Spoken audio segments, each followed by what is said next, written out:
Pollution en particules, le niveau d'alerte reste activé dans de nombreuses zones de la région et notamment sur l'agglomération lyonnaise. On est bien au-delà de toutes les normes fixées par l'OMS. La météo clémente n'arrange rien. Ce qui n'améliore pas non plus, c'est l'état de santé des personnes les plus sensibles. Voyez ce reportage réalisé cet après-midi par Mouloud Aissou et Édouard Blaise. Comme chaque mercredi sur la piste d'athlétisme, c'est l'entraînement.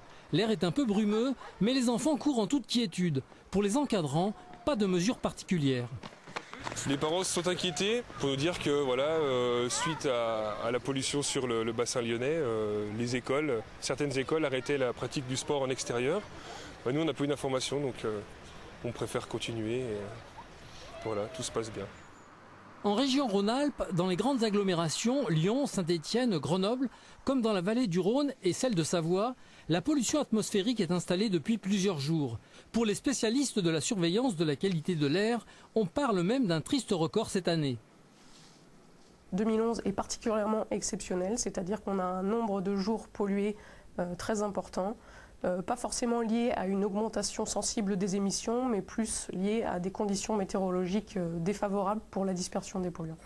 Une situation qui a des conséquences directes chez les sujets fragiles, en particulier les enfants de moins de 2 ans, ainsi que les personnes âgées.